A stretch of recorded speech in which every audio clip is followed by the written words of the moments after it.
Hello people of the world, my name is Maya and today I'm going to be doing a review of The Last Namsara by Kristen, I don't know how to say her last name, Kisarelli? I'm sorry, but this I gave a 4.5. I'm pretty sure I really enjoyed this book. And one cliche thing about this book that I thought I wasn't gonna like and that I was warned of beforehand was forbidden love, the forbidden love trope, but I ended up, that's my cat, really ended up enjoying it in the end. So that was a real good plot twist.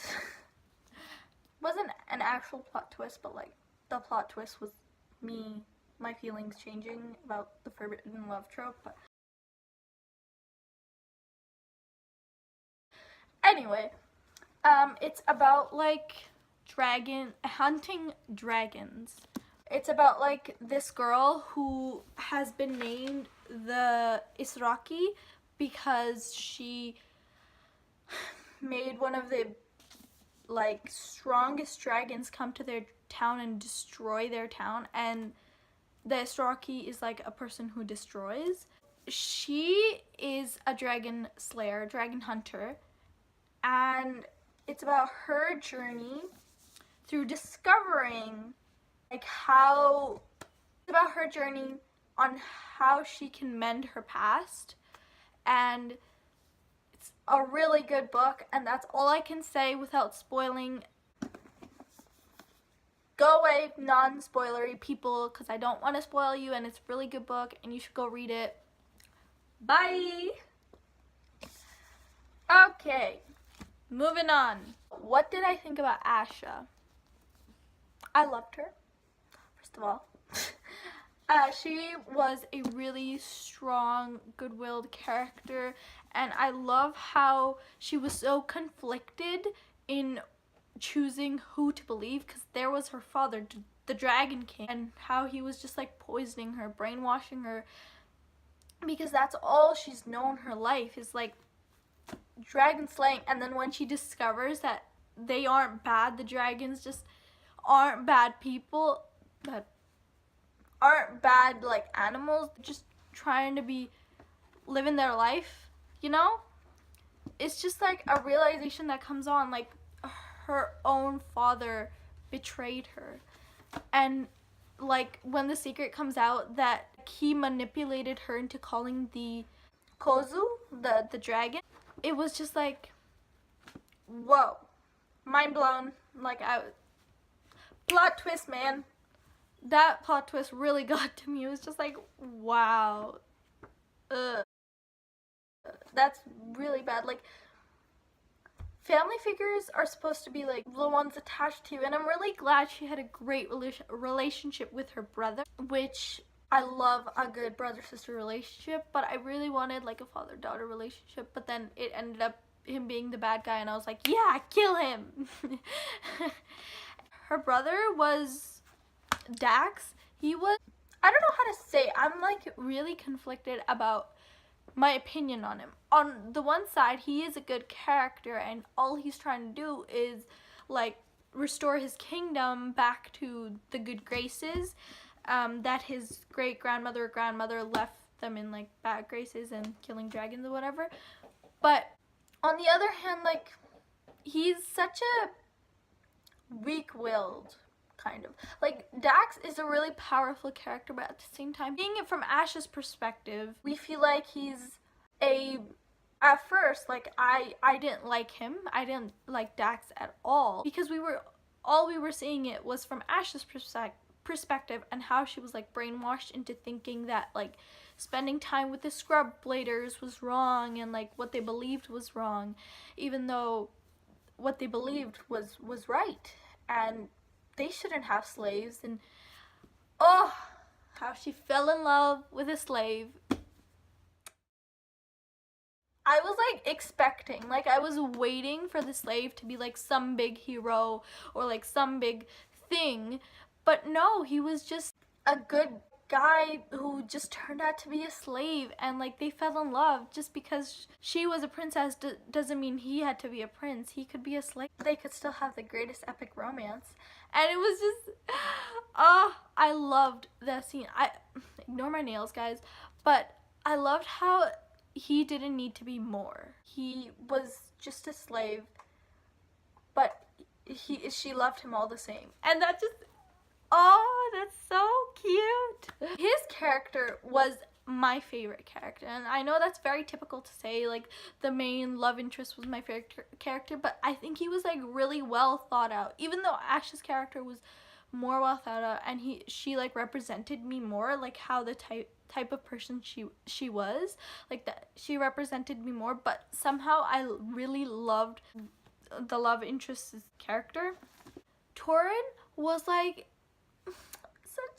such a sweetheart. Like, and when his dragon died, well, the dragon Asha was supposed to keep alive, it wasn't her fault. She wanted to keep them both alive. She loved that dragon, but he died, and like how Torwin mourned after him, it was, oh, my heart.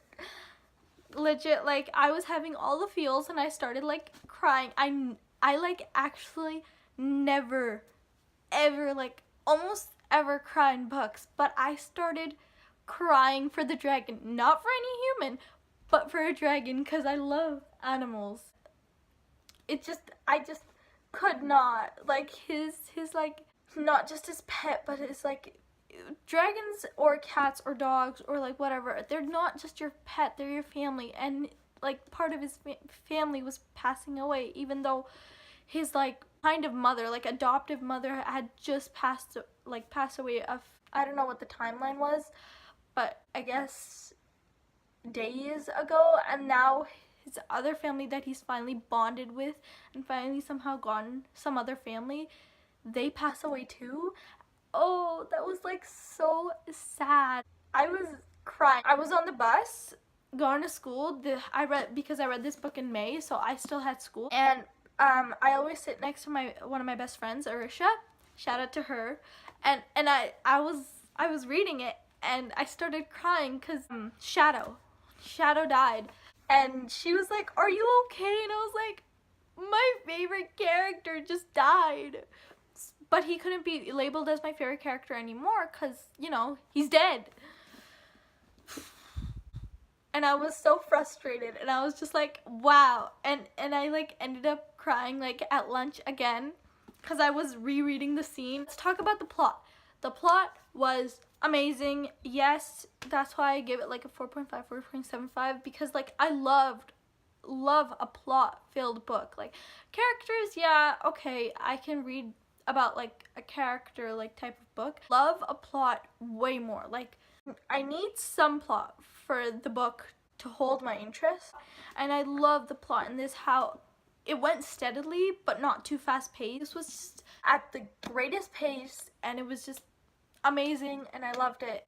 The plot was filled with like plot twists, and I love how after every chapter, like for the first half of the book, every chapter is included with a story, with a tiny story of its own, which made it all the more interesting. How we were like finding out about all these like secrets while she like was trying to put all the pieces together and discover that dragons aren't the actual villains, that humans were the villains. And I love a good anti-hero.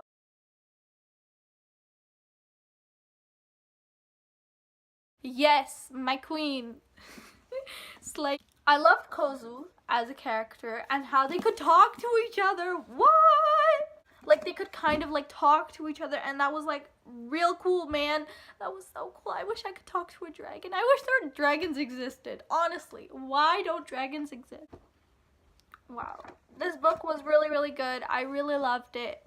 And the ending scene was my favorite, and I love how she wanted Dax to rule, and she would do anything for her family, even though like her dad betrayed her.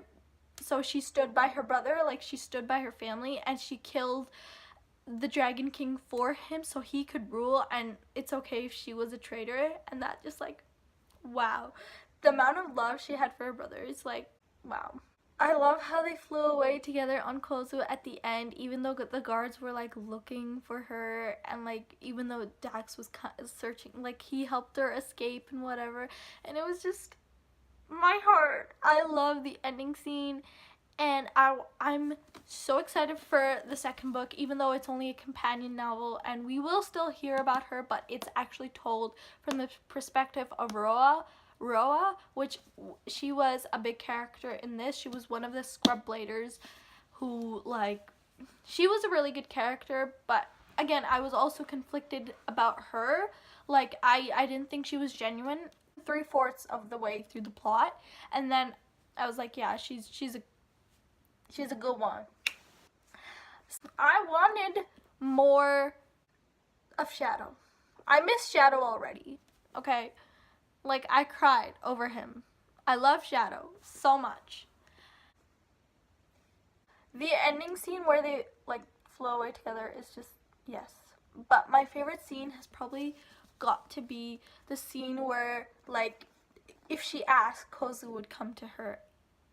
No, that's not even, no, I love the part where she figures out she's the Namsara. That's an epic part. Like, she has been thinking that she's a villain her whole life, and that she's just been slaying dragons just because she had to, and just because she was wrapped up in an engagement she didn't want. But she actually she was the Namsara. She was the good guy. And it's just, what? Yes. I was like, we love a good anti-hero. I loved it. I love the whole book. I might even change my, like, now that I'm talking about it, I might even change my rating to a 5 out of 5 stars. We'll see. But thank you for watching my video. Please like, comment all of the things you loved about it and what opinions you have about it. Even if you didn't love it, tell me down below, and I would love to see your opinion and, like, converse with you. And subscribe to my channel, because I'm gonna try to post more now, because I have taken a month and a half hiatus. Bye!